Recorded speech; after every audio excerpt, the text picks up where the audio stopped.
Hola, muy buenos días. Estamos aquí transmitiendo en vivo y estamos a punto de empezar con el siguiente capítulo de esta historia de la filosofía maldita. Hoy vamos a hablar del libro de Job.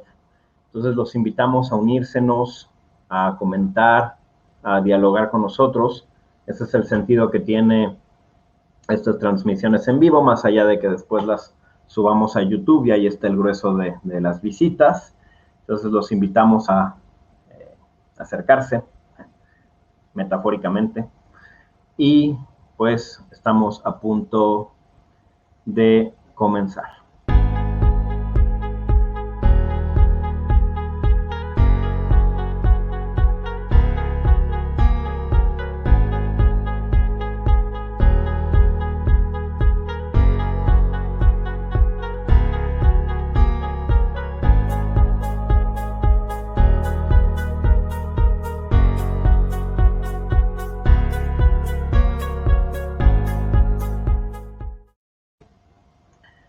Bien, ya estamos de regreso. Pues hoy nos toca hablar sobre el libro de Job. Y saludo al panel de siempre aquí en esta historia de la filosofía maldita. Jeremy, Joel, Shekani. Hola a todos. Gracias nuevamente por estar aquí. Y pues vamos a comenzar con este pasaje. Ya salimos un poco de los presocráticos, vámonos con otra tradición, en otro momento. Vámonos a la Biblia, vámonos al Antiguo Testamento. Vamos a aprender de este lado un poco, quizá más desde el pesimismo, en torno a las mismas preguntas que quizá ya veníamos hablando, bueno, no a las mismas, pero a preguntas similares a las que veníamos planteando con los presocráticos, a este universo, solo que desde la tradición, pues por supuesto, abrámica, desde la tradición semita, judía. Vamos a ver qué nos dicen ellos con respecto a este universo que parece entregarnos mierda a cambio de fe, a cambio de trabajo, a cambio de virtud. Y esta personalización del universo en el concepto de Dios, pues que no siempre nos ofrece el consuelo que pensaríamos, ¿no? Al menos desde un ámbito racional o desde un ámbito del pensamiento, más allá de una fe ciega que también lo veremos con Kierkegaard. Así que, sin más, comenzamos y la primera participación será de Jeremy. Adelante. Sí, hola, muy buenos días a todos. El libro de Job en general tiene un sentido muy extraño dentro de la misma tradición judeocristiana porque parece ser un libro que muestra un Dios raro, ¿no? Un Dios muy humano, un Dios que le gusta alardear, que le gusta poner en situaciones extremas a personas que parecería que no se lo merecen. Eh, que reta a Satanás en este caso, ¿no? A, a que realmente ponga a prueba, ¿no? A sus seguidores y todavía después de que está justificado de alguna manera poderle decir algo, todavía se impone, ¿no? Se impone el mandato de Dios, ¿no? Las razones de Dios se imponen a una racionalidad del hombre. En general es por eso esto es muy de interés para la historia de la filosofía maldita, porque de hecho hay una concepción que ya hemos hablado un poco el maestro Slyman y yo, sobre que parecería que el cristianismo es muy pesimista de alguna manera, ¿no? Pone en situación la maldad que hay en el mundo como un valle de lágrimas, ¿no?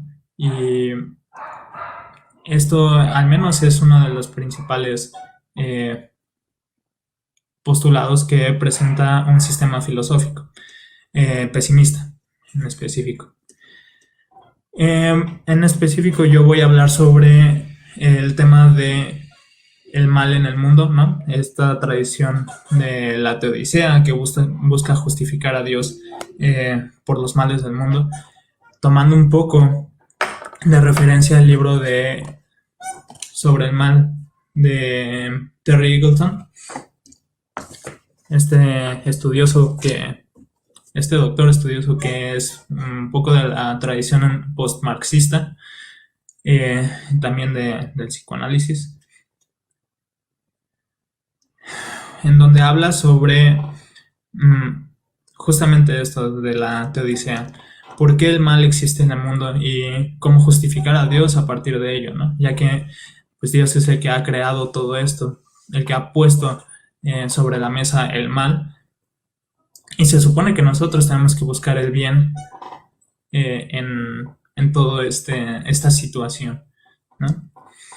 También voy a hablar un poco sobre el existencialismo, ya que en específico el de Albert Camus, porque el capítulo 3 del libro de Job es especialmente importante para ello, ya que se vincula un poco las cuestiones que los temas que se plantean con la temática que maneja Albert Camus en sus 3 postulados sobre el hombre absurdo, que serían la libertad, la rebeldía y la conciencia. Ahora, sí, para entrar de lleno, el libro de Job nos plantea una realidad en la cual Job es un siervo que es muy fiel a Dios, ¿no? Que ha recibido muchos dones de él y que ha vivido una vida relativamente plena, ¿no? Tanto que Dios puede decir que es su más fiel seguidor en la tierra. Satanás se presenta en una de estas reuniones que tiene Dios con los ángeles y habla con Dios para decirle que ha revisado la tierra, ¿no? Y que la ha estado viendo, y Dios menciona a Job, justamente. Y Satanás le dice que nada más lo deje en sus manos para que vea cómo en una situación extrema, en donde atente contra las cosas que se le han dado,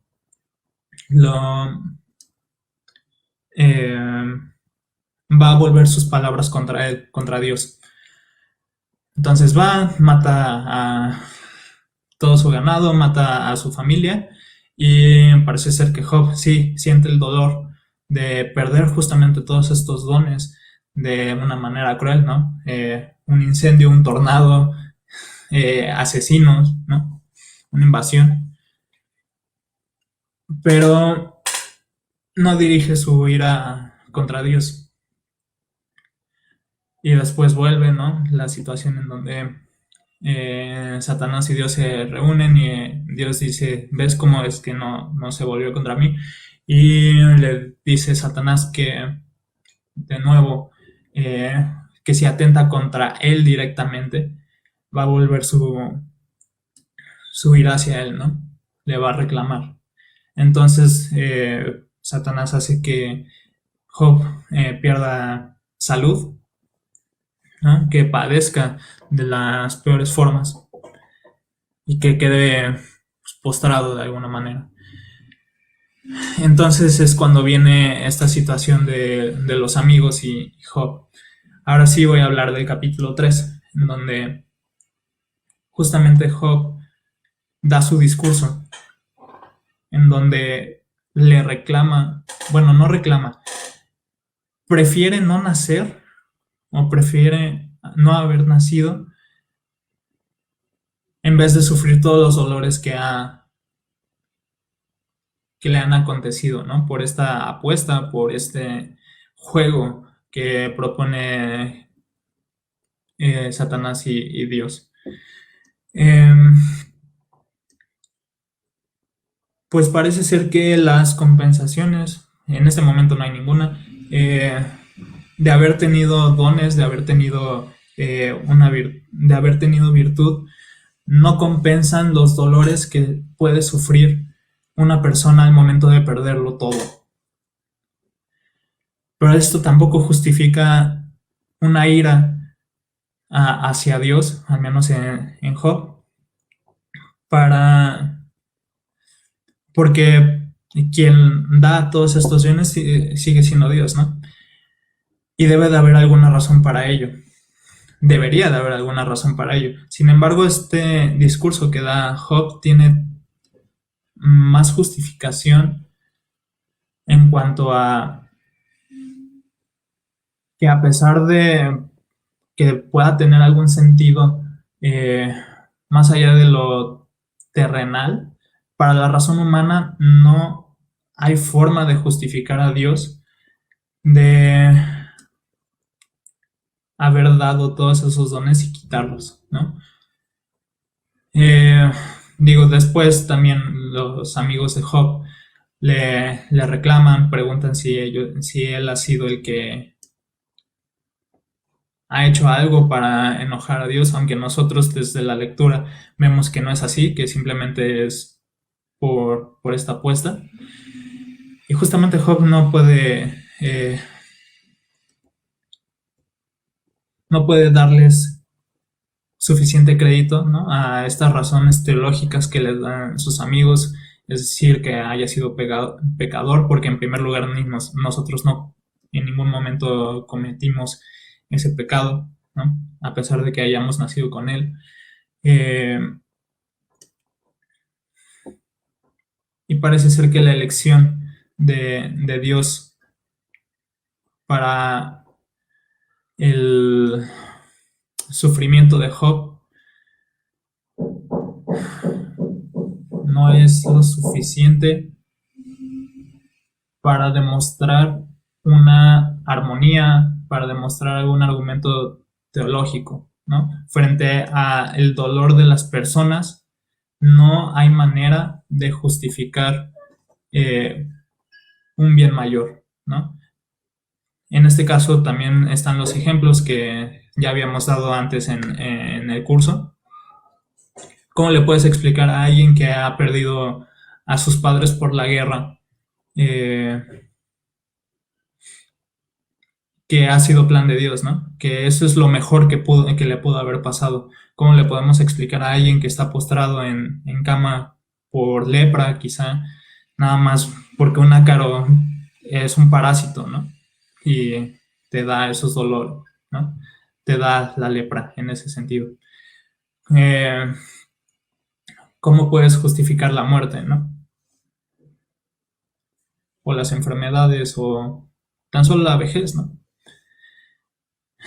Entonces, más bien pone sobre la mesa estas razones, o estas sin razones, más bien, ¿no? Y por eso es que recurro en este caso al existencialismo, en este caso la rebelión, ¿no?, de Albert Camus, que ¿por qué tendríamos que seguir los caminos establecidos por Dios en este caso? ¿Por qué tendríamos que estar jugando su juego, ¿no? ¿Por qué tendríamos que estar justificando cada razón pensando que hay un bien mayor? Luego está la libertad. ¿Por qué tendría que elegir lo mismo que él? ¿Por qué tendría que elegir los caminos que me han impuesto? De hecho, está ligado directamente hacia la rebelión, ¿no? Y también, si yo soy hecho a imagen y semejanza de Dios, ¿por qué no puedo ser completamente libre? ¿Por qué solamente puedo elegir entre hacer el bien y el mal? ¿Por qué tengo que seguir la creación de un ser divino grande si yo también lo soy, ¿no? O sea, también hay que equiparar, entablar este estatus. Y al final la conciencia, ¿no? Saber qué es lo que se está haciendo, por qué se hacen las cosas, ¿no? Ser consciente de todas estas paradojas de este dolor sin sentido, ¿no? Sin razón, sin justificación, de todo el estado de cosas.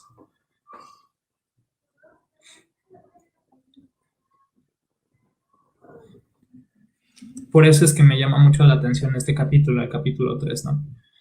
Porque en primer lugar, ¿qué me impide seguir viviendo? ¿Qué me impide, más bien, no morir? cuáles son las razones para no elegir ese camino, ¿no? Para elegir el no seguir sufriendo.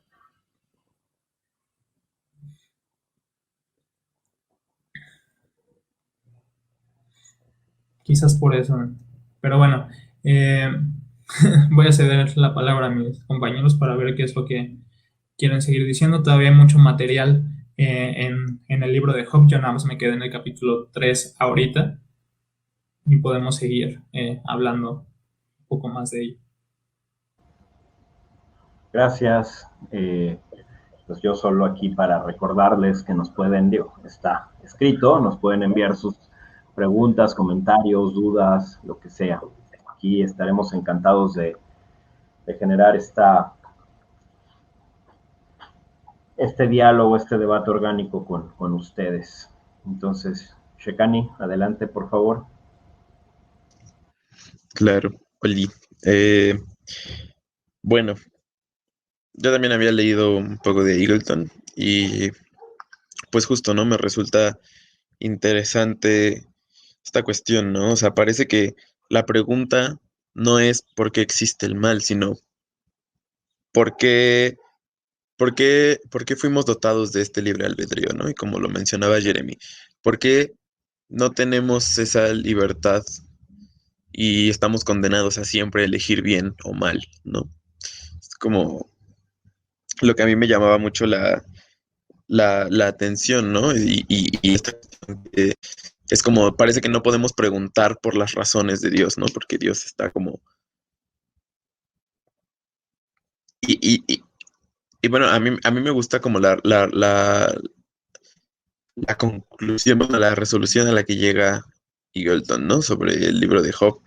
Y es básicamente que, pues Dios manda al carajo a Job, ¿no? Porque Job está todo el tiempo intentando eh, pues preguntarse las razones, ¿no? Y hace hipótesis y al final llega Dios y, o sea, va con Job y lo manda al carajo, ¿no? Y le dice, ¿tú qué vas a saber de mí, ¿no? ¿Tú por qué vienes, por qué me vas a imponer tus reglas, ¿no? Yo soy Dios, ¿no? ¿Qué vas a saber de, de mí? Y eso, al final Job, pues decide amar a Dios incondicionalmente, ¿no? Decide amar a Dios a cambio de nada.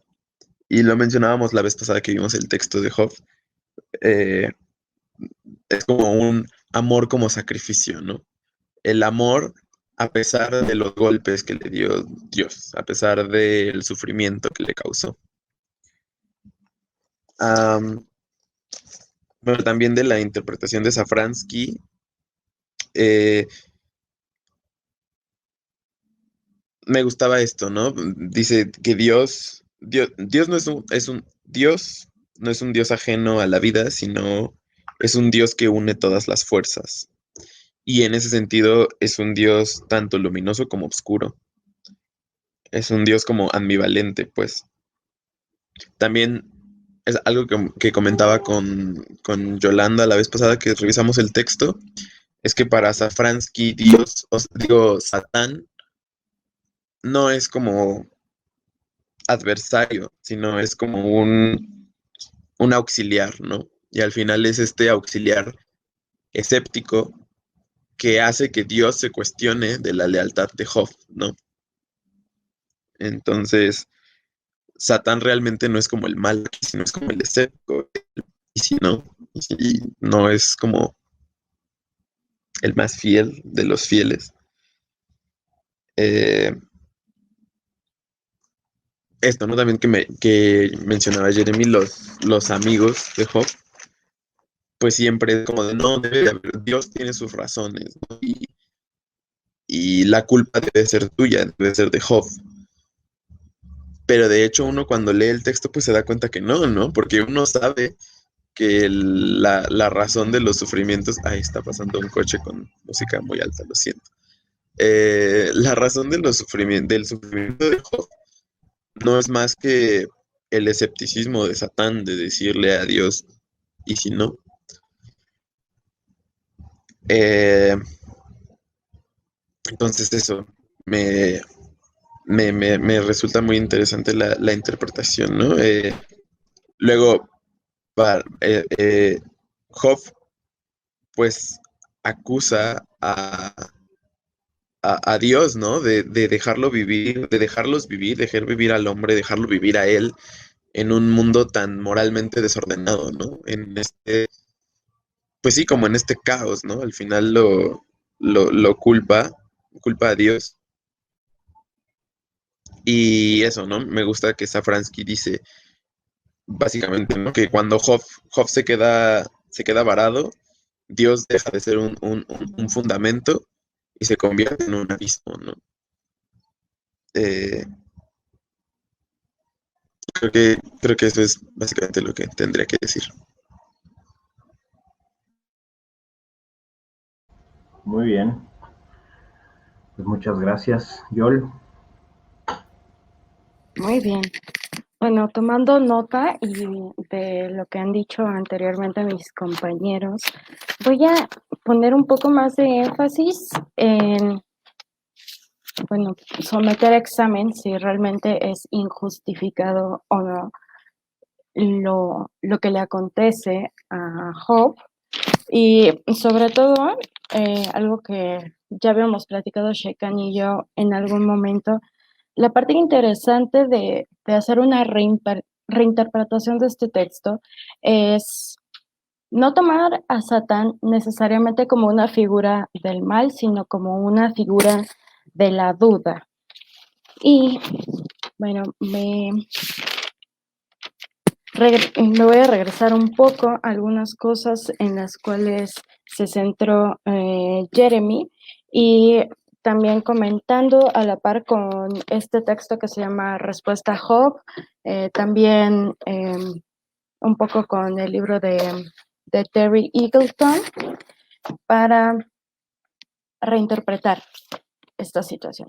Muy bien, como nos decía Jeremy, pues es un poco más tardía la concepción de Teodicea, en la cual podríamos llegar a examinar si esas cosas, esas situaciones que nosotros interpretamos como malas, pueden ser eximidas de responsabilidad si ponemos a Dios como el causante de estos males. Y será oficialmente hasta Leibniz, donde tenemos esta corriente filosófica que va a plantearse si efectivamente nosotros podríamos llegar a justificar que haya alguna manera en la que el mal tenga alguna coherencia dentro del curso que se plantea de lo divino, y algunas de las posturas o respuestas que salen a partir de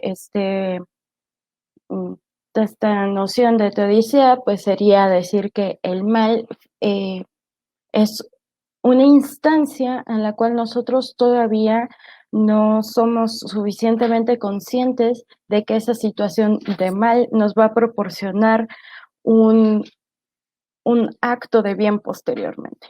Entonces, si nosotros decimos esto en el libro de Job, pues estaríamos diciendo, pues es que todos esos males son causados porque va a venir un bien mayor. ¿Y cuál sería este bien mayor? Pues que a lo mejor Job se vuelva oficialmente otra vez el mejor de los hombres de Dios, ¿no? Porque ya lo era y parece ser que es sometido a un examen y es una posibilidad para que él pueda reafirmar esta imagen que Dios tiene acerca de el mismo Job. Y siguiendo un poco por esta línea, el mismo Eagleton va a comentar que este argumento de la vida, de la visión de conjunto, es una manera de justificar que hay males porque nosotros no somos capaces de ver ni lo que hay antes ni lo que hay después. Entonces, teniendo nosotros una visión muy limitada, no estamos comprendiendo todos los alcances de los eventos concatenados que probablemente Dios tiene planeados para nosotros. Esa sería una respuesta que buscaría justificar la teodicea. Sin embargo, Jung nos va a decir bueno, tal vez esta visión que nosotros estamos teniendo de Dios sea muy moderna. Entonces hay que regresar un poco a concepciones de Dios anteriores y veremos que también en los dioses de la antigüedad, pensemos también en la mitología griega, los dioses no solamente tienen virtudes, sino que también estos manifiestan vicios.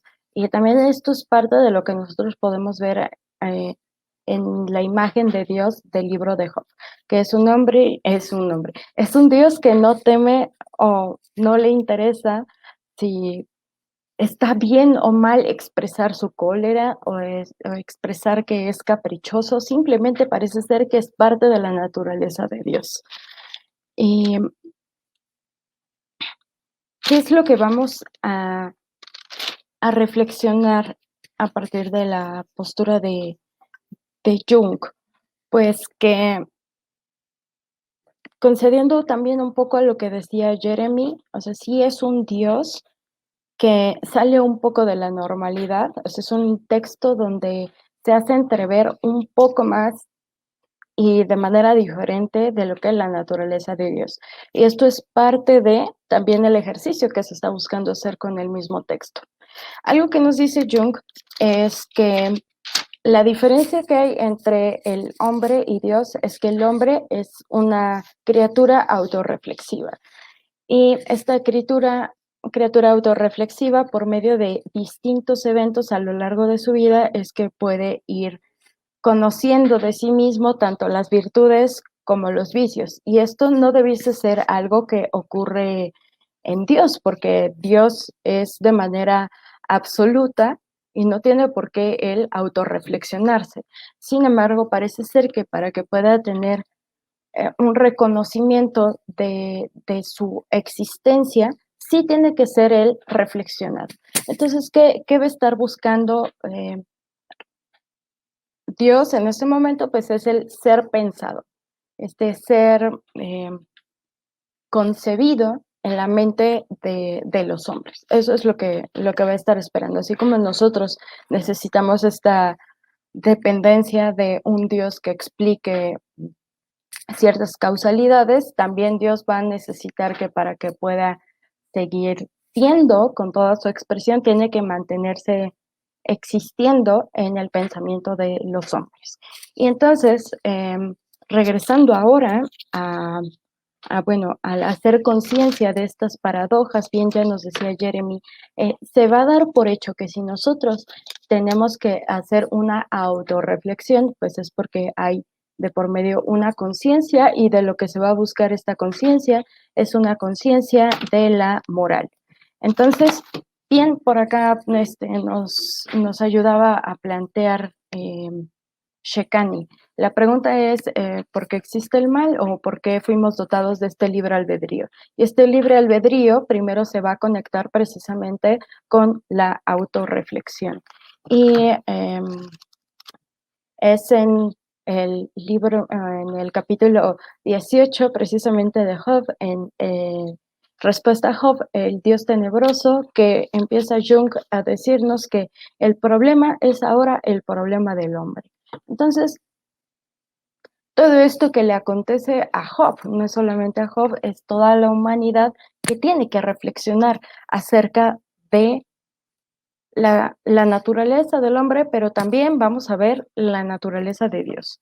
Y en este proceso de autoconocimiento nos vamos a dar cuenta de varias situaciones, o al menos propuestas que nos pretende poner a estudiar Jung. Y bueno, parece ser que esta autorreflexión nos lleva a revelar una cosa, y es que ahora el hombre que antes era inocente, que había sido atormentado, dice con toda tranquilidad, llegó a tener un grado tal de conocimiento de Dios que no poseía ni Dios mismo. ¿Y qué será este conocimiento, esta revelación de la esencia de Yahvé? Pues es que él, así como todo puede ser virtud, también todo podría llegar a ser vicio.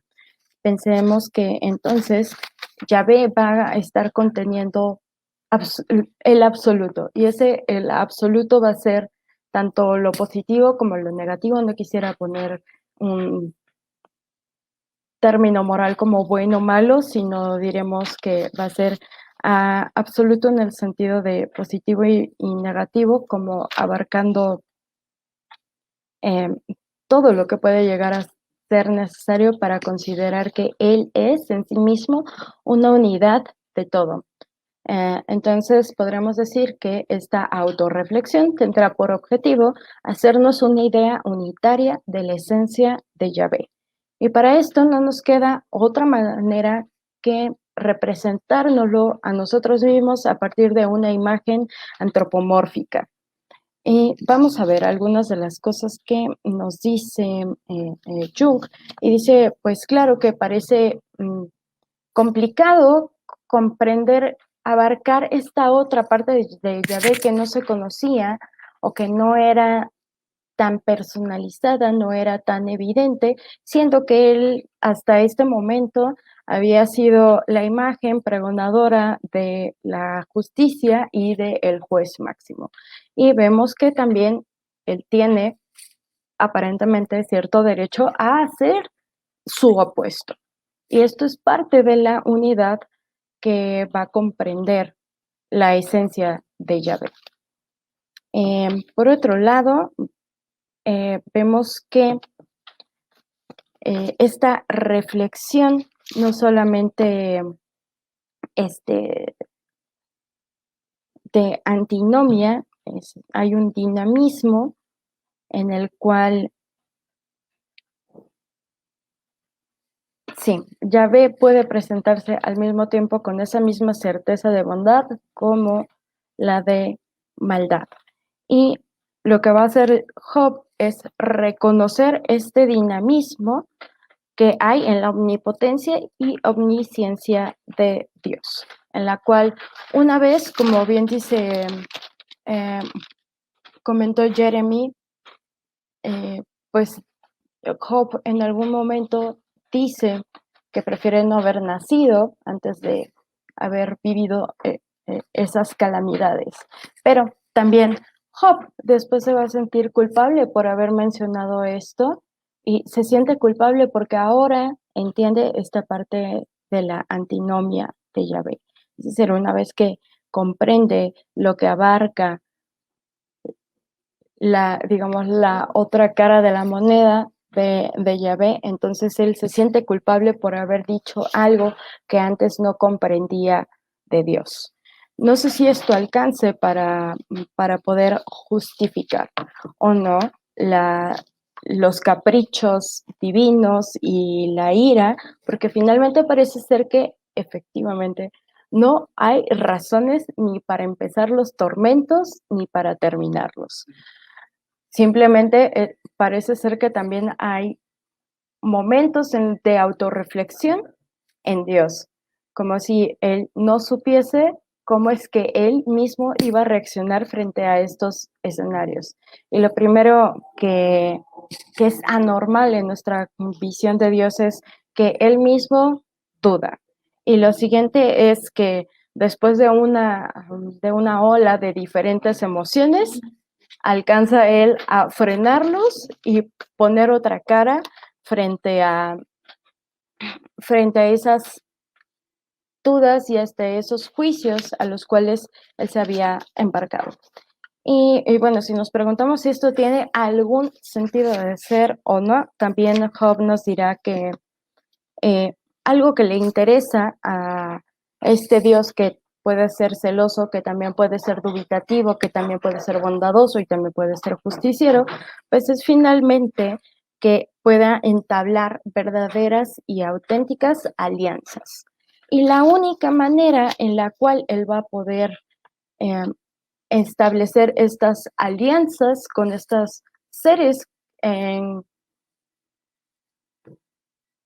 cuyos pensamientos quiere existir y necesita existir, pues es por medio de la examinación. Entonces, en el libro segundo de este libro de Respuesta a Job, en Yahvé y el pensamiento de duda, pues empieza a decirnos Jung, es que existe una estrecha relación de un espejo consciente para poder existir en realidad. Y Dios omnisciente examina todos los corazones y pone ojo sobre todo aquello que recorre la tierra. Entonces, bajo esta examinación, a lo mejor volcada por esta antinomia que existe en Dios con estas dualidades y contradicciones posibles dentro de Dios, va a someter a examinación a todos los hombres o a quienes desee o en quienes desee que Él exista como pensamiento. Y no sé si quieren comentar algo respecto a esto último, que se puede reflexionar desde Jung. Muy bien, a ver, me aviento mi comentario, damos paso a los comentarios que nos han llegado y empezamos ¿cómo llamarle? La retroalimentación, los contraargumentos, o no contraargumentos, sino la respuesta entre nosotros, ¿no? El diálogo entre nosotros. Primero que nada, decir que efectivamente el libro de Job se puede enmarcar en una cierta tradición ligada a un protopesimismo. No por nada Schopenhauer y el propio Mailander, por ejemplo, mencionaron que el cristianismo más puro tendería hacia el pesimismo. Ellos vieron en el cristianismo y en el budismo una confirmación de sus tesis, hipótesis, teorías. Me parece que ambos se prestan para generar analogías. Sin embargo, el libro de Job, que es lo que nos atañe hoy, es una de las pruebas máximas, ¿no? de este diálogo entre cristianismo y pesimismo. La relación con el budismo, bueno, ya la he yo abordado en otros videos y lo seguiré haciendo, no es el momento.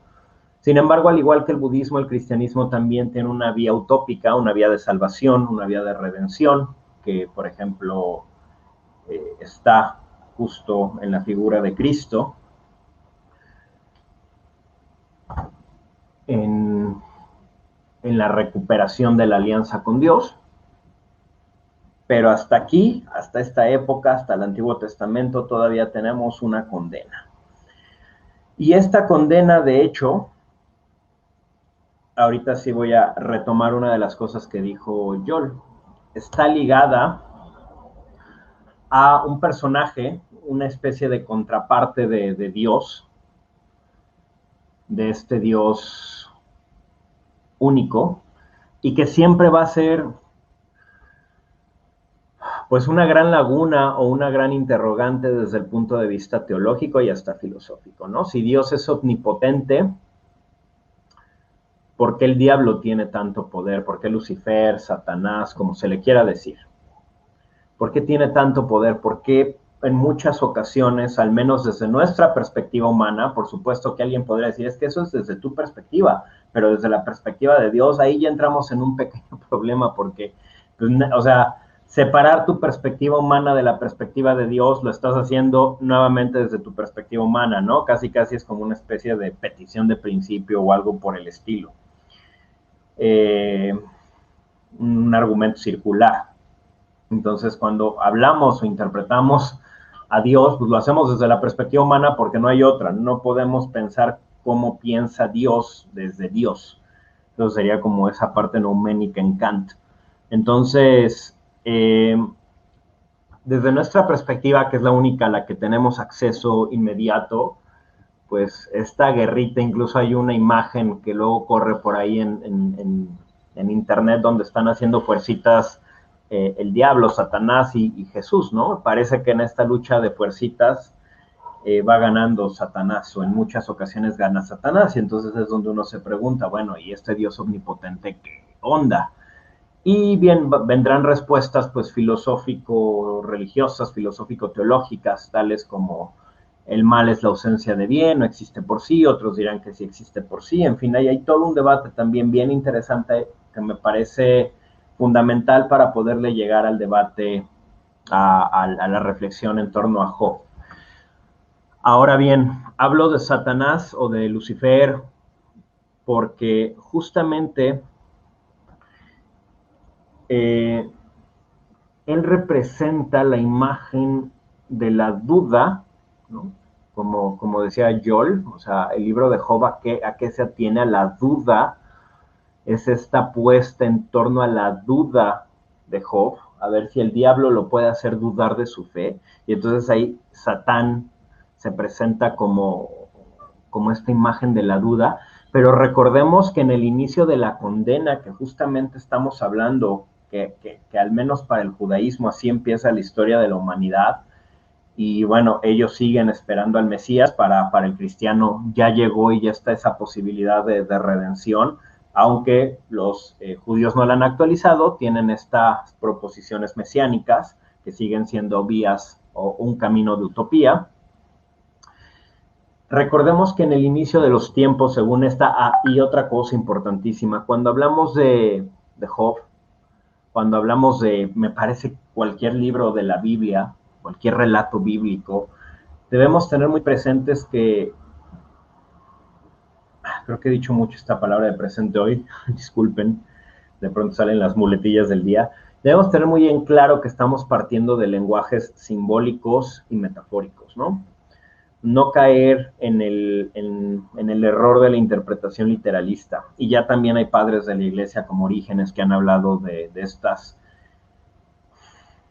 estos vicios o de los contras de caer en estos literalismos. Entonces, si nos vamos a este inicio simbólico, metafórico de la historia de la humanidad con la creación, con Adán y Eva, nuevamente nos encontramos al diablo, el que divide voluntades, como tentando a Eva y a Adán, directamente a Eva, indirectamente a Adán, a comer del árbol del conocimiento. Entonces, la imagen de Satanás ligada a la duda, al conocimiento, es algo interesante desde la perspectiva judeocristiana.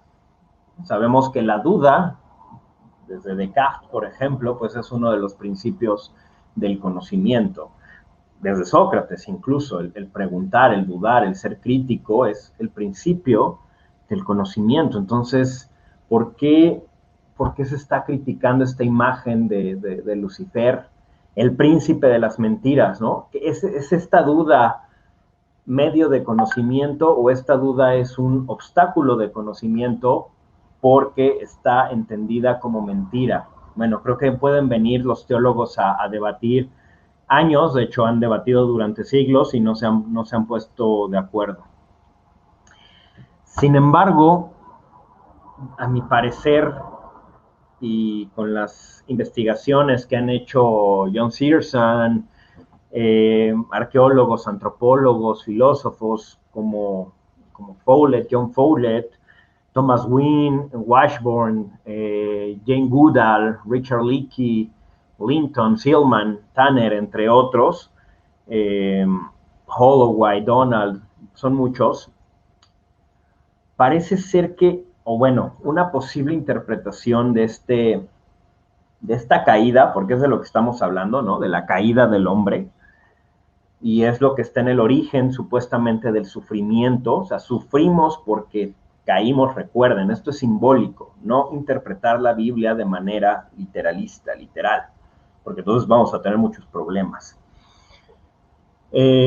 La caída del ser humano, hombre como ser humano, por supuesto, antropos, ¿no? La caída de este hombre, de este ser humano, en Adán y Eva, tanto en la figura femenina como masculina, y el inicio de su peregrinar lleno de sufrimiento. Recordemos la condena que Dios les hace al final del Génesis, ¿no? Tú, mujer, vas a tener los dolores del parto, y tú, hombre, tendrás que trabajar y trabajar, y tú, serpiente, te tendrás que arrastrar. Hay una condena al sufrimiento. los dolores del parto, pues es sufrimiento. La cuestión del trabajo incesante que sin... no podemos, o sea, no tendríamos alimentos si no trabajamos, no podríamos llevar una vida, es decir, no podemos tener este ocio incluso virtuoso, salvo que tengamos cierta condición económica o algo por el estilo, ¿no? Entonces, en este inicio, en esta caída, hay una condena al sufrimiento por parte de este ser al que llamamos Dios. Van a sufrir, ese es su castigo por lo que hicieron, por dudar, por comer del árbol del conocimiento. Y ahí es donde inicia también esta travesía pesimista, ¿no? Que bueno, yo no estoy mencionando tanto a Job, aunque ya ahí se irían encontrando los paralelismos. Ustedes me están apoyando con la interpretación de Job desde Jung, desde Kierkegaard, desde Eagleton. ¿Qué es esta salida del Edén o del paraíso? Muchas personas, Freud me parece, o no recuerdo quién era quien lo interpretaba como el momento del nacimiento, ¿no? Antes, cuando estamos en el vientre materno, estamos en este paraíso donde recibimos todo, no tenemos que trabajar, los alimentos nos llegan por medio de nuestra madre. Claro, alguien diría, si nuestra madre sufre, nosotros también sufrimos en el vientre, pero vamos, que al momento de nacer, de que somos extraídos del vientre materno, lloramos, se inicia nuestra condena en esta tierra, el nacimiento como condena, el nacimiento de la humanidad, el nacimiento de cada individuo. Y yo planteaba a todos estos arqueólogos, antropólogos y filósofos, por ejemplo, muy enclavado en el movimiento filosófico que se denomina anarcoprimitivismo, que incluso también puede tener mucha relación y muchas bases en Rousseau. ¿Qué habla Rousseau? Del estado de naturaleza previo a la sociedad y de cómo ahí éramos iguales y vivíamos en una especie de bondad innata, y después la sociedad nos va maleando, nos va corrompiendo, y hay una crítica ahí a los vicios sociales por parte de Rousseau. Bien, este estado de naturaleza, este hombre primitivo, este hombre salvaje, este ser humano salvaje del que habla Rousseau más como una hipótesis, más como una cuestión intuitiva que como algo que se pudiese demostrar en su tiempo. Bueno, hoy gracias a muchos estudios, repito, arqueológicos, antropológicos, podemos, de la paleontología también y otras disciplinas, podemos entender que el hombre primitivo, a ver, ese hombre de las cavernas, el neandertal, el Homo erectus, los primeros Homo sapiens sapiens, etcétera, y de hecho la correlación que hay entre ellos, que algunos antropólogos llegan a decir es que no hay grandes diferencias, es más bien una cuestión meramente de la convención del siglo XX, que se hayan separado de esta forma, porque las estructuras óseas y dentales y, bueno, o sea, las estructuras del cráneo específicamente y las dentales y muchas cosas no muestran grandes diferencias. El uso de herramientas, etcétera, en aquella época que hemos podido ir recopilando metodologías que hay para revisar esto. Bueno, ya podemos hablar más de ese hombre primitivo, ese hombre en estado de naturalezas, si es que acaso existe esto, este hombre que todavía no creaba las grandes civilizaciones ni las grandes sociedades, ni los grandes estados, sino que vivía en pequeñas comunidades, rodeado de la naturaleza, en una forma de vida nomádica, nómadas, antes incluso de la... estoy hablando antes de la creación de la agricultura, que es lo que va a crear el sedentarismo, todavía con la división de cazadores-recolectores. Estoy hablando de esos tiempos, del Paleolítico. Parece ser, según estas investigaciones de estos hombres que mencioné, cada uno en sus rubros, que ese hombre primitivo, ese hombre salvaje, si se le quiere llamar así, vivía hasta cierto punto con una felicidad muy natural. No necesitaba esta racionalización, cientificación, tecnificación del mundo para poder sobrevivir. Tenía una relación muy sensual con la naturaleza, o sea, de los sentidos. La naturaleza era parte de él, no estaba despegada esta dicotomía cultura-naturaleza, ¿no?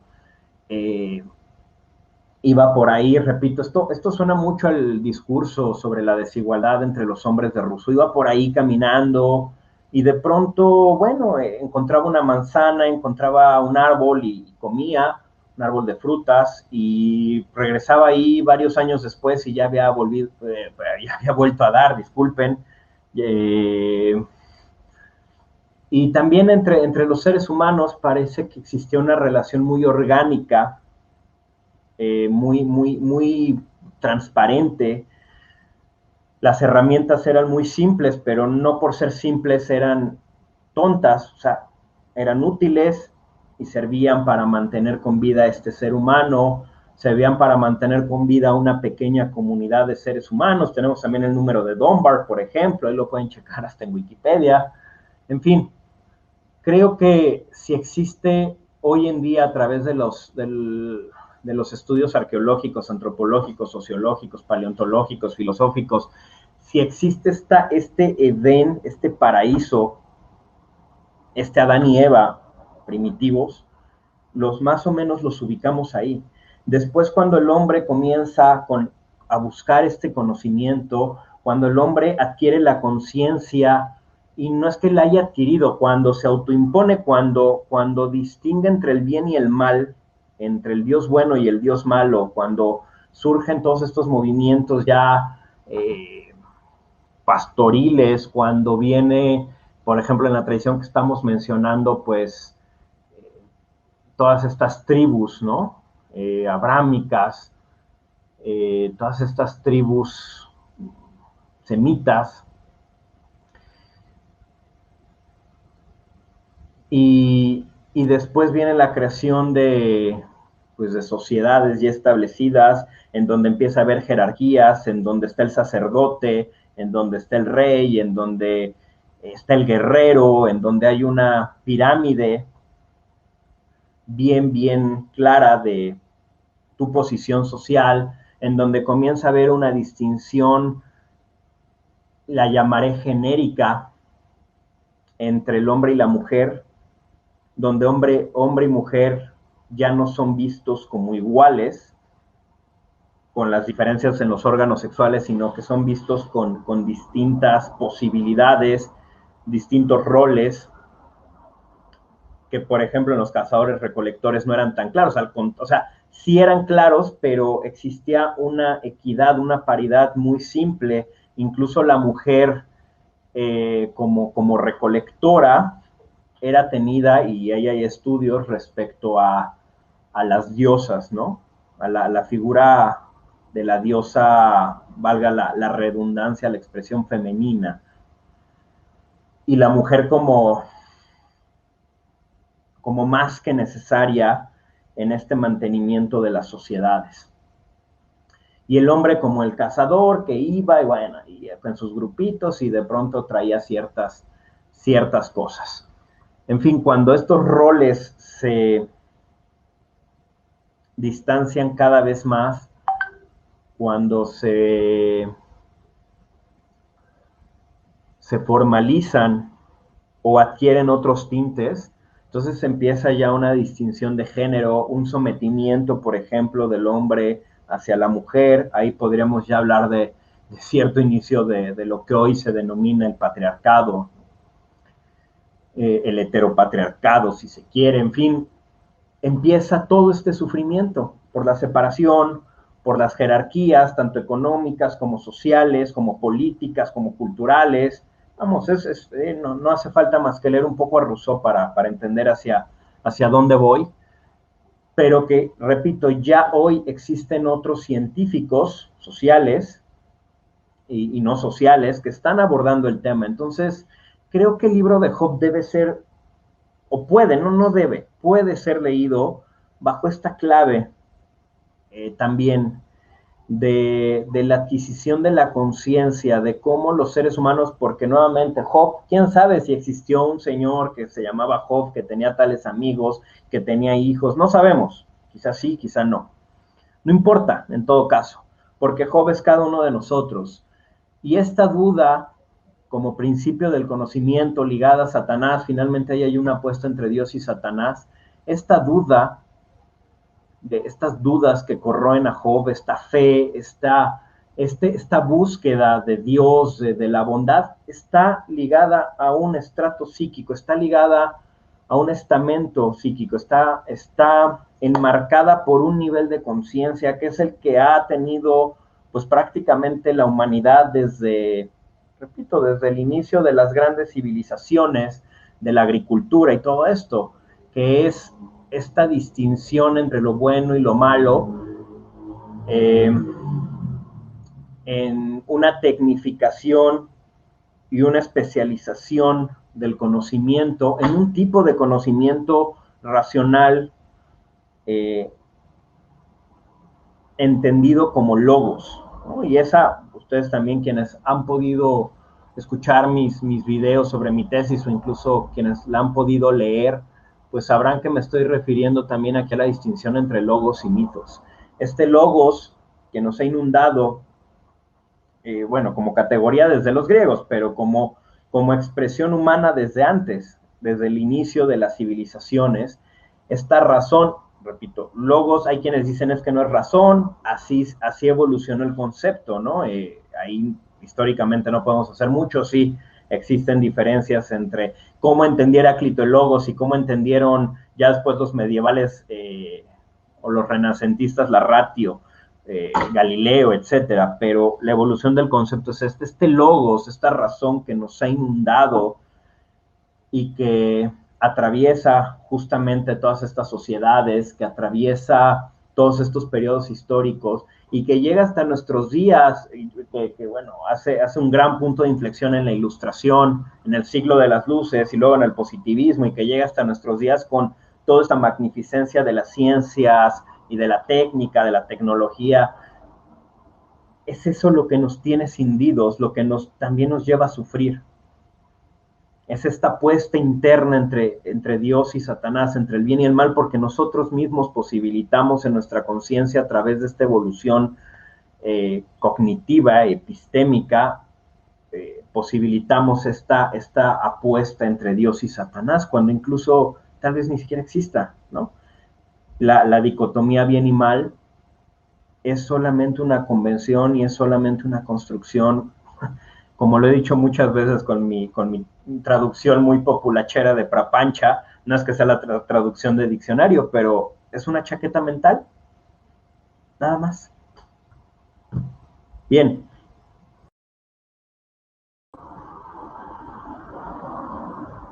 Tenemos aquí unas preguntas, a ver quién quiere responderlas en lo que respiro un poco. Dice Guillermo García Pérez, si tenemos libre albedrío, ¿la maldad es intencional? ¿Es intencional es intencional o como consecuencia colateral de un actuar justificado en la voluntad de un ser divino? ¿Quién responde a esta pregunta?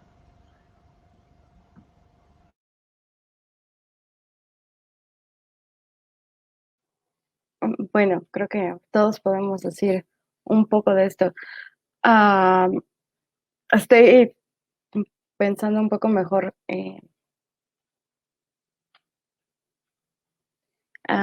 Bueno, bien, creo que falta claridad en la pregunta. No es que la maldad sea intencional, o sea, también falta como claridad hacia dónde va esta maldad. Creo que algo que hace maldita la situación de Job es que, como dice en algún momento Jung, pues una vez que el hombre hace conciencia del problema, el problema se vuelve del hombre, o sea, ya no es de Dios, o sea, debido a esa autorreflexión que yo pienso que está ligada con este libre albedrío, una vez que por medio del libre albedrío nosotros llevamos esta reflexión y tenemos por resultado esa situación que nosotros consideramos problema y le damos conciencia, le damos realidad, esta se vuelve absolutamente nuestro problema. Pero no creo que sea una intención de Dios que eso sea un mal para nosotros y que esa determinación de bueno o malo sigue siendo nuestra. Consecuencia colateral de actuar justificado en la voluntad. Sí, creo que eso sería lo que yo podría comentar. No sé si Jeremy pueda complementar la respuesta. Sí, de hecho, es que hay varias formas de ver esta pregunta. Quizás no exactamente vaya a responder lo que está preguntando porque, como dices, falta claridad en la pregunta. Es decir, yo creo que quiere decir que si fue intencional que nosotros pudiésemos hacer el mal o si fue nada más un accidente, ¿no? Como algo no previsto. Pero tendríamos que precisar la concepción de Dios, ¿no? En este caso. Eh, si tomamos en cuenta a un Dios que es puro bien, que no es posible que pueda hacer el mal más bien sería acuñado por nosotros como un error, ¿no? O bueno, sería acuñado como el error del ser humano. Es decir, no cabría la definición de mal en sí mismo, sino el mal como una negativa del bien, ¿no? Eh, ahora, si pensamos que este Dios eh, sí puede hacer el mal, o que nosotros, o como el mal en sí mismo puede existir, entonces sí podría ser intencionado este mal, ¿no? O sea, sí podría haber estado acomodado como una función, ¿no? No como una negativa, no como una simple no existencia del bien. Eh, por eso es medio complicada esta pregunta, ¿no? Al contrario, también podría haber otra concepción en donde el mal es la esencia de todo, ¿no? De un ser divino, no digamos que este sea un Dios que busca hacer el bien todo el tiempo, sino es un Dios y punto, es un ser que nosotros no podemos entender. Y que el mal sea justamente lo que lleve a nosotros pensar el bien como una negativa del mal, ¿no? O sea, invirtiendo el papel. O sea, hay varias formas de verlo, ¿no? Y también está la otra en donde no existe simplemente bien o mal, simplemente estamos aquí, punto, ¿no? No, el mal no podría ser una opción, ¿no? Nada más sería una categoría humana, bien y mal serían una categoría ética, punto, ¿no? Es otra de las concepciones que podría haber en una pregunta de esta naturaleza.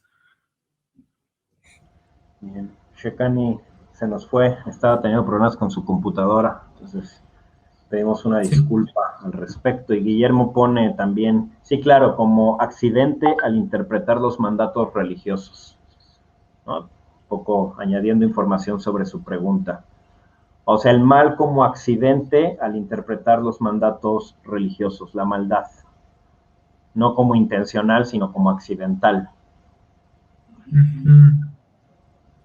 Pues es que eso se podría responder como desde las respuestas teodiceicas que están al principio del capítulo de Job en Terry Eagleton, que sería por una falta de conocimiento. O sea, es accidental en el sentido de que no es necesario y que en la situación en la cual nosotros estamos viendo el suceso, por falta de información de conjunto, es decir, por no poder ver el plan divino, nosotros nada más estamos teniendo una impresión de un suceso específico y no sabemos que eso que nosotros vemos como malo en realidad puede ser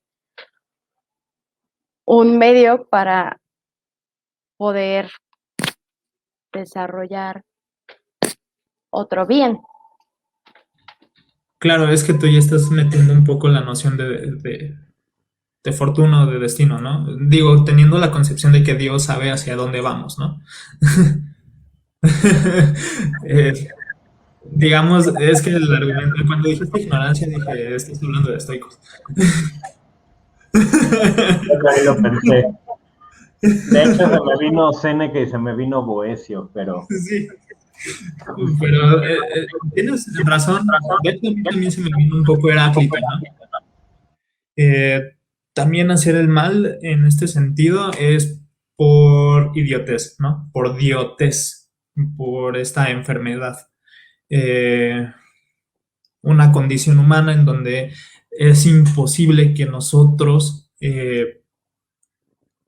podamos saber hacia qué va dirigido, ¿no? Cuál es el resultado de ello, y nuestra racionalidad no está interpretando de la mejor manera, ¿no? También es una concepción que se podría derivar de las redes causales que aparecen en el principio de la razón suficiente de Schopenhauer, eh, donde interpretamos una causalidad, más bien interpretamos un efecto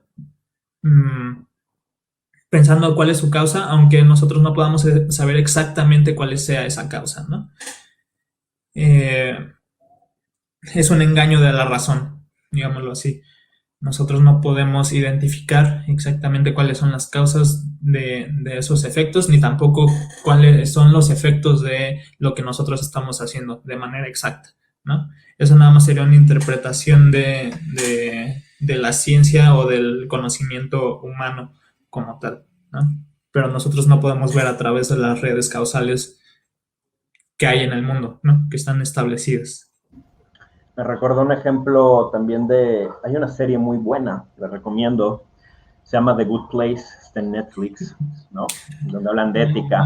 Varias veces que lo recomienda que y en la tercera temporada hay un profesor de filosofía moral, Chidi, y habla de cómo incluso comprar un jitomate para comer, un acto, si se quiere, inocuo, o si se quiere hasta bueno, porque finalmente te estás alimentando, puede ser visto como malo si checas que está ligado a los transgénicos, a los pesticidas, a cuánta gente y animales, insectos no ha afectado el hecho de que se produzca y que llegue a tus manos ese jitomate, la explotación laboral, por ejemplo, que traigas ropa o tenis que fueron hechos por, ya sabes, niños explotados en algún país, etcétera, etcétera. Entonces, como a veces un acto tan simple puede contener una serie de redes, lo que Jeremy llama estas redes causales, que no alcanzamos a dimensionar, ni si es igual. También algo que a primera vista parece malo, puede contener también toda una serie de redes que en última instancia no haya sido tan malo, o al contrario, haya sido bueno, ¿no? Es un dilema, justamente en la serie lo plantean como un dilema moral. Sí, se fue al infierno por beber leche de almendras. Se plantea como un dilema moral, ¿no? Que no tenemos la suficiente capacidad ni cantidad de información como para determinar, repito, simplemente el ejemplo del jitomate. Ya no hablemos de actos más, entre comillas, trascendentes, más importantes, más profundos, ¿no? Entonces, creo que va desde ahí. Bien. Hay otro comentario, a ver si yo contesto un poco y no se me va otro lapsus linguae, una disculpa, que estaba a punto de irseme el lapsus linguae. Domina Green, para alcanzar la virtud primero es necesario familiarizarnos con el vicio. Sade, una cita de Sade. Sí, creo que estamos en lenguajes distintos, ¿no? Al del libro de Job, o quizá no tanto. A final de cuentas, esta dicotomía, esta dialéctica entre Dios y el diablo, Dios, Satanás, o bien y mal, o virtud y vicio, como tú lo pones aquí a través de Sade, pues justamente puede engendrar una comprensión. Esta dialéctica básica de los griegos, de Heráclito, ¿no? Donde de pronto no podemos comprender una cosa sin comprender su contraparte, ¿no? Yo no puedo entender en mí, ser autoconsciente, tener plena conciencia de lo que es estar sano si no me he enfermado. Necesito enfermarme para poder distinguir y decir, ahorita estoy sano, ahorita estoy enfermo y prefiero estar sano porque ya estuve enfermo y ya vi que no está padre. Entonces, esta dialéctica de opuestos, de cómo comprender el opuesto a través de lo otro, un poco aunque sin estas cargas maniqueístas occidentales también lo que es el yin-yang, ¿no? Comprendo uno a partir del otro y el otro a partir del uno, siempre en esta dialéctica constante. Entonces, virtud y vicio, pues sí, la virtud no se puede, o no podemos alcanzar la virtud, o no, ni siquiera podemos entender la virtud si no nos hemos familiarizado con el vicio, y también viceversa. Eso también sería importante decirlo, no podemos alcanzar el vicio si no nos hemos familiarizado un poco también con la virtud. Es un proceso dialéctico, no lineal. Así que es lo que yo podría mencionar al respecto de esta cita del Marqués, del Divino Marqués. ¿Alguien quiere mencionar algo más? Adelante. Bueno, creo que algo que podría entrar dentro de lo maldito es que parece ser que dentro del libro de Job no solamente la autorreflexión la lleva a cabo Job, sino que también se revela, no podría decir que a sí mismo, pero se revela esta naturaleza dicotómica, podría así decir, que tiene Dios, y entonces surgen otra serie de preguntas que también podrían entrar dentro de un escenario un poquito pesimista, ¿no? O sea, en este sentido estamos conociendo la parte del vicio de Dios. Como resultado tenemos algo que a lo mejor Job no estaba esperando tener, que era precisamente este conocimiento de Dios, que le parece ser que ahora quien es el misericordioso frente a ese escenario es Job. Se queda como, híjole, pobrecito, pues es que Dios no sabe como que medir sus emociones, ¿no? Entonces lo ve como una figura que también puede tener desmesuras como el hombre lo puede tener.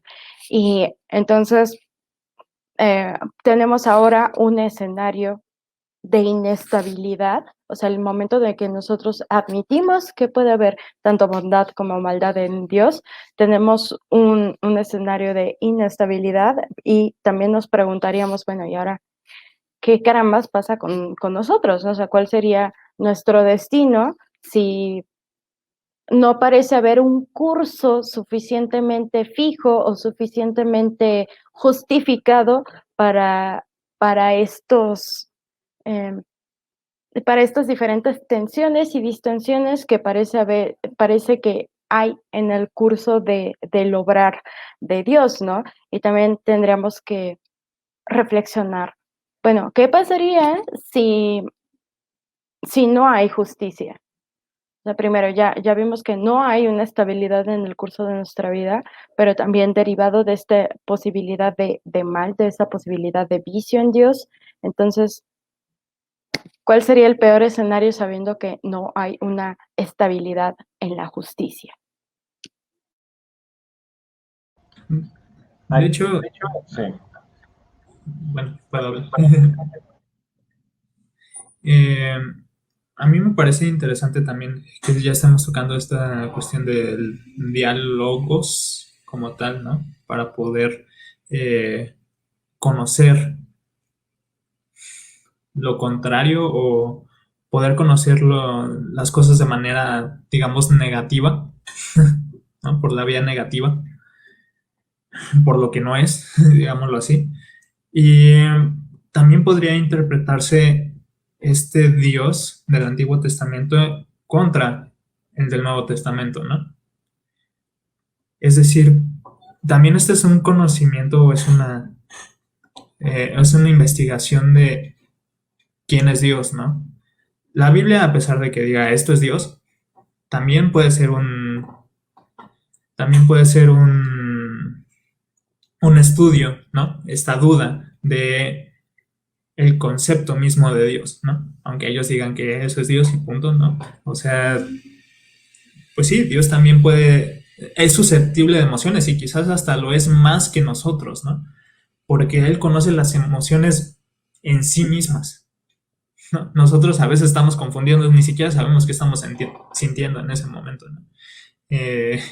No sabemos si sentir ira, si sentir tristeza, si sentir alegría. Es más, ni siquiera logramos diferenciar entre la alegría y la felicidad, ¿no? Muchas veces cuando la felicidad no es un estado de ánimo, ¿no? Es más bien un estado compuesto de muchas cosas. Eh,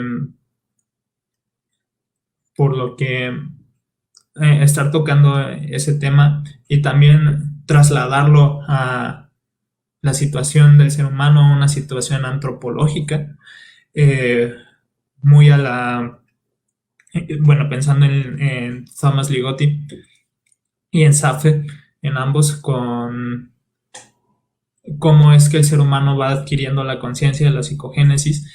Eh, Cuando el ser humano adquiere conciencia de sí mismo, prefiere morir, ¿no? Prefiere entregar su vida porque entiende el dolor de lo demás, ¿no? De los demás seres. Digo, yo acordándome un poco de de conspiración contra la raza humana y The Last Messiah, el último Mesías, de estos dos autores. También estamos conociendo al hombre, ¿no? A través de Dios, de alguna manera. Estamos conociendo su situación, estamos conociendo el dolor, estamos conociendo eh, también la alteridad a través del dolor. Ahora sí. Bien, tenemos un último comentario y si quieren pasamos a conclusiones, 2, 3 minutitos para que hagamos conclusiones de Hoff y lo liguemos a la filosofía maldita en la medida de lo posible. Nos dice, yo concluyo respondiendo a Víctor Lustig, también pueden responder, por supuesto. Metanarrativas, las dicotomías son la base a diferentes niveles. El lenguaje toma sentido por las narrativas. Y justo en el mundo como vacuidad y mitos hablo de esto, nada más que yo también categorizo como mitos y logos, ¿no? O sea, el gran mitos con mayúscula, con M mayúscula, y los pequeños mitos, y el logos como un mitos que, bueno, ha imperado, que se ha hecho hegemónico a lo largo de nuestra historia, de la historia del pensamiento, le llamaré civilizado, a lo largo de la historia de los últimos 3.000 años o incluso más, o sea, si nos fuésemos ya con estas bases de la construcción de civilizaciones, podríamos incluso retroceder un poco más. Como este logos, este tipo especial de pensamiento se ha vuelto hegemónico, también Blaga lo menciona con el conocimiento paradisiaco. Entonces sí, creo que el lenguaje toma sentido a través de las narrativas y bueno, hay narrativas, ¿no? Por ejemplo, el pesimismo es una narrativa que a su vez está construida sobre otra narrativa, por ejemplo, la kantiana, que a su vez está construida sobre otra narrativa, o mitos sobre mitos, como lo explico en mi tesis, y de un conjunto de estas, de una serie de elementos estructurales en común podemos sacar metanarrativas. Por ejemplo, tradiciones o paradigmas, ¿no? La tradición judio-cristiana, grecolatina, todos estos paradigmas que van a su vez engendrando distintas narrativas. Entonces, son convenciones e incluso puede que no solo las dicotomías, Víctor, también puede haber metanarrativas no dicotómicas, pero que siguen siendo convencionales a cierto tiempo-espacio, a cierta manera de pensar y de interpretar y de entender el mundo. Entonces, creo que, y como lo dije en mi tesis, el pesimismo es un mitos, es un mito, lo digo de esta forma, lo pronuncio así para distinguirlo de mito, ¿no? Del mito que ya ha adquirido un significado específico en nuestra cultura como mentira, discurso falso. Entonces este mitos con Y-T-H-O-S, un poco retrotrayendo del griego, el pesimismo, el optimismo, o sea, todo, el marxismo, todos son mitos. El pesimismo parte del mitos justo en el clásico, también hay una dicotomía bien mal, un poco a veces tiende a ser un tanto bastante maniqueo, ¿no? Hay un mitos en torno al sufrimiento, lo que es el sufrimiento. No quiere decir, y esto desde el budismo, que es el análisis que hice, que el sufrimiento no exista. El sufrimiento existe convencionalmente. y existe, o sea, es una verdad convencional, no deja de ser, no es menos verdadero, claro, porque alguien diría, pero si yo estoy experimentando en este momento sufrimiento, claro, es verdadero a nivel convencional, porque lo que a ti te hace sufrir, por ejemplo, que te dejó tu novio o tu novia, pues en otras culturas o en otros tiempos hubiese sido, chido, o sea, ni siquiera existiría esta noción del amor romántico, ¿no? O a ti te hace sufrir, no sé, el que perdiste cierta suma de dinero en otros tiempos, en otros espacios, pues eso sería, no, pues eso ni siquiera sería un problema, igual y ni siquiera estaría el problema del dinero, del dinero a un nivel individualista, del capital, vamos. Entonces, de pronto ciertos estados que nos hacen, incluso hay análisis de cómo ciertas enfermedades psicológicas pues también dependen mucho de la interpretación de la época, ¿no? Por ejemplo, hoy que han subido o se habla de que han subido los niveles de ansiedad, de estrés, de depresión, a comparación de otras épocas. Bueno, también cuando le damos nombre a algo es más fácil que de pronto podamos decir, mira, hay millones de personas en esto, o lo que antes era pues estás un poco triste o es la melancolía o tenía otros nombres, incluso poéticos, de pronto se le da un nombre científico, médico y se empieza a hacer toda una serie de estudios, se le pone toda la atención y ¡pum!, ¿no? O sea, generas una convención en la cual ya te puedes identificar y desde ahí puedes darle nombre y poder, repito, a una palabra, a un concepto, una categoría de médica o de cualquier índole. Entonces, estamos de acuerdo en esto.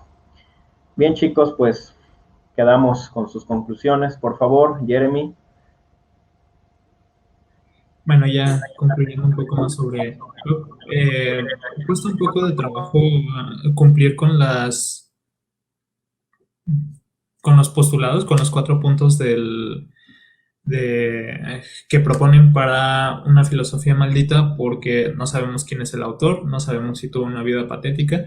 Sin embargo, si tomamos como a Job como el autor de esta anécdota, de este libro, de este capítulo de la Biblia, a mí me parece que sí tuvo eh, que sí tuvo una vida patética, sí me parece que haya irrumpido, porque incluso ahora todavía le sigue causando conflictos a la iglesia católica, ¿no? Rompe paradigmas, mm, vincularlo con la tradición del- de la filosofía maldita, me parece que sí. Sí hay forma de hacerlo, da mucho de qué hablar, ¿no? Eh, pues nada, creo que ya hemos dicho bastante, pero dejo la palabra a mis compañeros.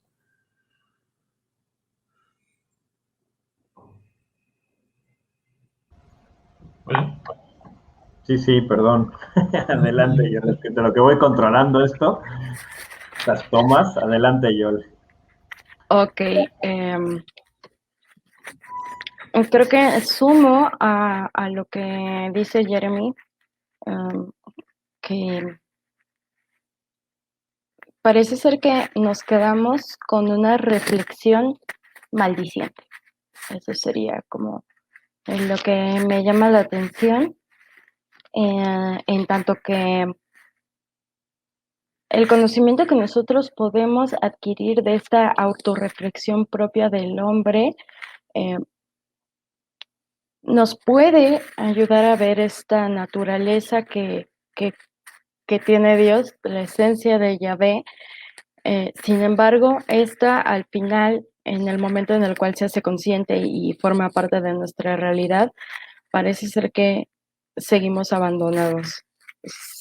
Sigue sin haber suficiente claridad hasta qué punto o no hay una determinación de la intervención divina y al final esa reflexión autorreflexión de estos males que nosotros podemos llegar a vivir en el mundo terminan siendo únicamente nuestra responsabilidad.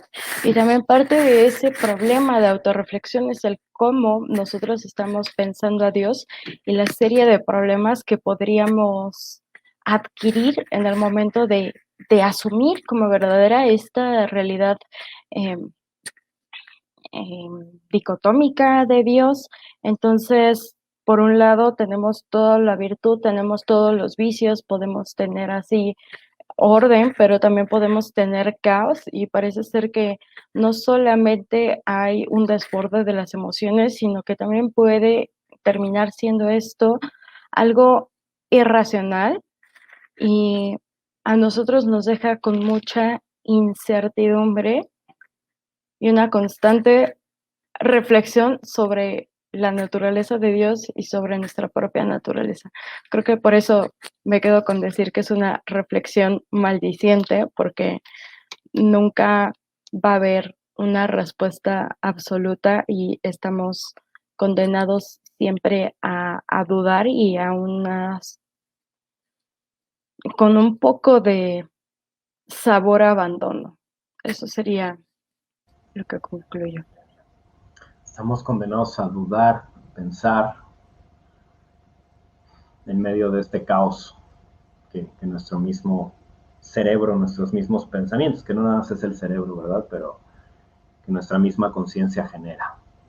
Muy bien, pues Joel, Jeremy, a nombre de Shekani y de mi parte, muchas gracias, cuídense mucho, nos vemos en 15 días, eso esperamos porque siempre se nos atraviesa algo, pero nos vemos en 15 días para nuestro siguiente capítulo de esta historia de la filosofía maldita y ahorita el bloque de la antigüedad. Muchas gracias a todos, hasta luego.